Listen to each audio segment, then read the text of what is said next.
The Obama administration's rebalancing policy in the Asia-Pacific region has created some tension between China and the United States. So is Washington's Asia pivot undermining regional security in the Pacific rather than making it more stable? Joining me now with their take on the situation, Walter Lohman, director of the Asian Studies Center at the Heritage Foundation here in Washington, D.C., and from Beijing, Su Xiaohui, a research fellow at the China Institute of International Studies. I want to welcome both of you to The Heat. Thanks so much for talking to us today. Now, the Obama administration says the current policy is just a renewed focus on the Asia-Pacific region. And why don't we start in Beijing? Is this really a renewed focus, and did the U.S. ever leave the Pacific region? Well, as for me, a renewed focus is not the accurate word. I believe, as the U.S. said, that the country is always a resident power in the region. The only thing that changed is the focus of its strategy. As the return to Asia proposed in 2009 and carried out in the recent 2 years, and we have witnessed a lot of changes in the region. And in this year, the U.S. began to realize that this term may cause some misunderstanding, and they readjust the word to a rebalance, which I believe is more accurate and correct for the situation. So I believe that in the future, the U.S. will involve more in this region. Okay, now Walter, I see you nodding your head. You agree? I do agree.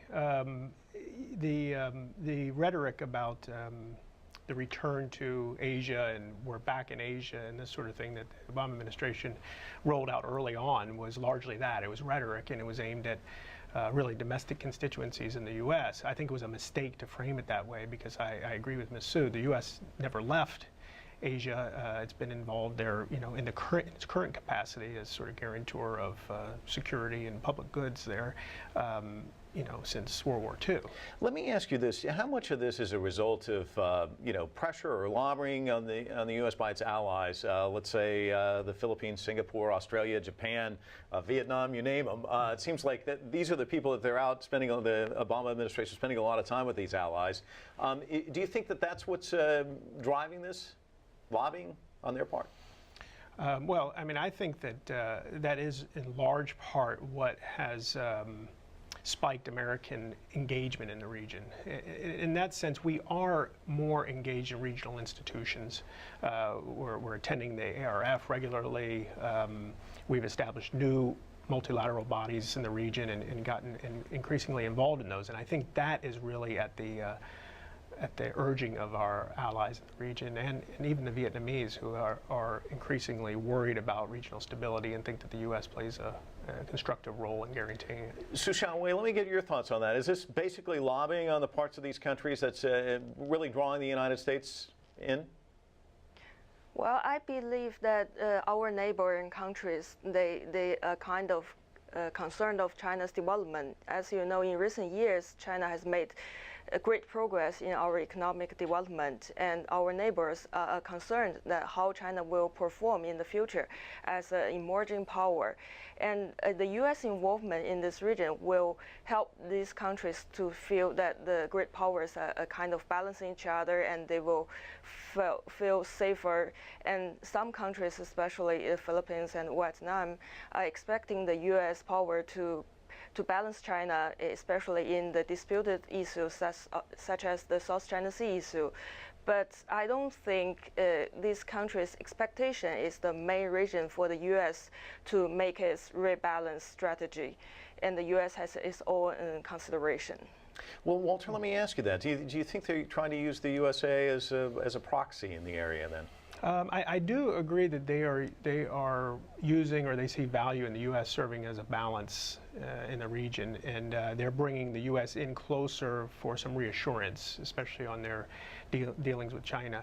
I think what's lost in a lot of the day-to-day headlines in the Global Times and New York Times and this sort of thing is that the countries in the region want the U.S. there. They want us pushing back against China a little bit. They also want to see the U.S. and China getting along, and but to the extent we don't, that concerns them. Well, let me ask you then, putting a military presence in Australia, as they've talked about, some of these things that they're doing, does that help to ease tensions or increase them? And I'll start with you, Walter.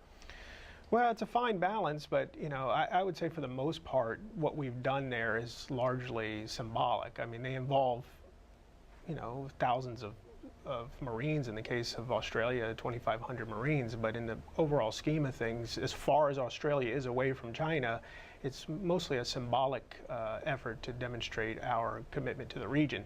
It's the same with the littoral combat ships that we're deploying to Singapore. 2 littoral combat ships in Singapore, maybe as many as 4. I mean, compared to the presence of the 7th Fleet in Japan and our facilities in Hawaii and Guam and elsewhere, that's not a really big deal. Well, Su Xiaohui, he's describing it as not a big deal, but do you see it as increasing tensions or diminishing them? Well, as you know, China believes that the U.S. rebalance is kind of targeting China. And we believe that the U.S. is trying to regulate China's behavior. And on this basis, the U.S. would like to play a leading role in the region. So we see several aspects of this rebalance. Security, economic, and political aspects. And up to now, the security aspect is most obvious, as we have witnessed a lot of evidences. Well, let me. So it makes China feel kind of nervous.